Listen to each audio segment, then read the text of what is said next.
So, if I started waxing lyrical about how much more there is to bees than honey, you might think I'm going to go on about pollination and food crops and so on. Well, not today.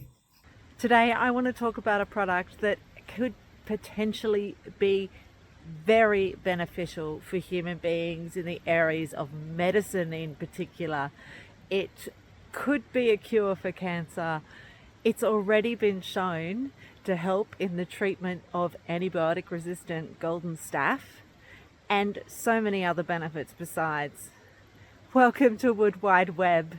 Here we talk about all things nature, particularly in your home gardens. If you'd like to support what we do and learn more about Australian natives of all shapes and sizes, don't forget to like, subscribe and share this video, or simply pop a comment down below to support us. We appreciate every little thing you do. Now let's get into it. On top of that, this product's versatility is evident in history. First Nations people in Australia used it to create mouthpieces for didgeridoos. The ancient Greeks used it in perfumes and wound dressings, and the ancient Egyptians included it as a component when preserving cadavers. The bees aren't making it for us, though. They use it.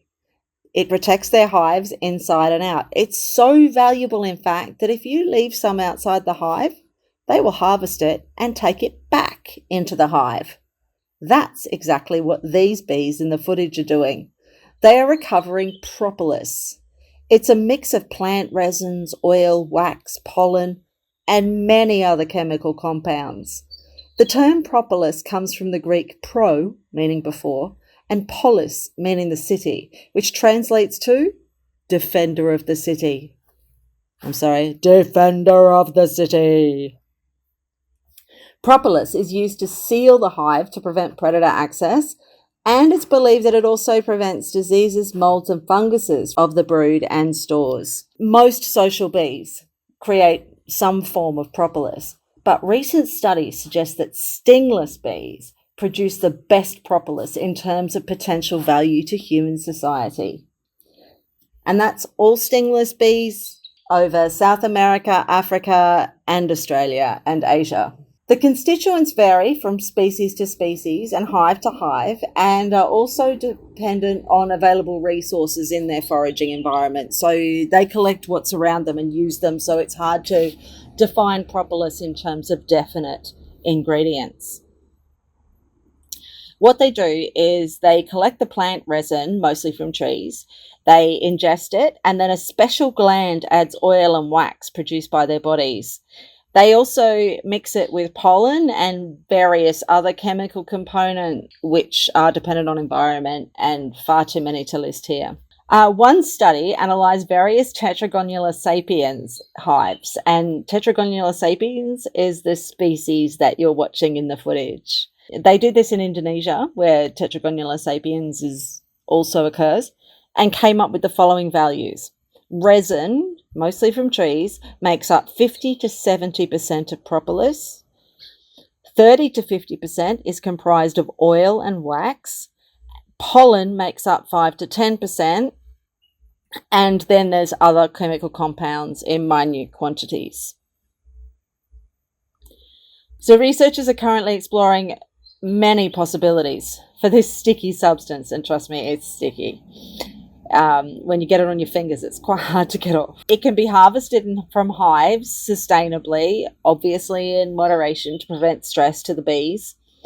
The results of this research are astounding. They show that propolis could be used in cancer treatments because it not only attacks cancer cells but also inhibits their growth. Both stingless bee honey and propolis have been shown to be potential treatments for golden staph. That's a virulent bacteria. Recently, the University of New South Wales identified it as a significant threat to the health of children, and it is very difficult to treat because it's resistant to many antibiotics. Propolis also has anti-inflammatory and antimicrobial effects. So what does this mean for the home beekeeper, for you and me? Well, we probably won't be able to cure cancer at home, because we can't process it effectively to make the most of the active ingredients like the pharmaceutical companies can. However, it's got many simple health applications, many of which were used by the First Nations people in Australia for thousands of years. It can be applied to wounds or skin cancer in like a poultice. If you're skilled enough and you're willing to research appropriate doses, you could make a propolis tincture that can be used orally to improve immune response and for colds and sore throats. A tincture is like where you dissolve an active constituent in alcohol. The tincture can also be used to treat minor burns and skin complaints. And another application is as a diabetes treatment. That's being explored, but there needs to be a lot more scientific study before that can be verified. Aren't they just amazing little creatures, these little stingless bees? And yes, they don't produce as much honey as the European bees, but they do produce amazing honey. And now I know they also produce amazing propolis as well. They are an integral part of the Wood Wide Web in Australia, and let's just hope that as their value becomes more widely understood, more people will want to have these little magical creatures in their backyards in the climates that they're suited to. Thanks for watching. Don't forget to put questions in the comments below. Don't forget to like, share, subscribe if you'd like to support the channel. And I'll see you next time we get into it.